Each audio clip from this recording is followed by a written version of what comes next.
This is an interesting question. Compare the wages in the home country and wages in the foreign country. Well, wages in the home country is equal to the value of marginal productivity of labor of the good that it produces.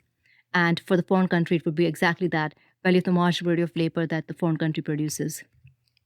So we need to know after trade, what are the goods that they produce, right? So let's just calculate the opportunity cost of producing cheese in the two countries.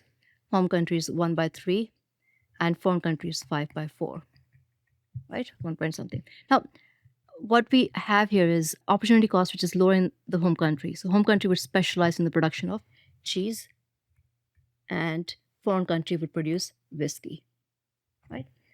So in the home country, wages would be equal to the price of cheese divided by the unit labor requirement of cheese. That's the value of marginal of labor, right?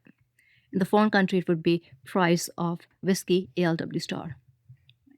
So this boils down to 20 divided by 1 over 20 divided by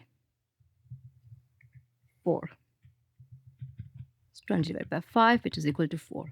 So this is your answer, right? So what we did in this case is we first tried to figure out what are the two goods that these countries specialize in.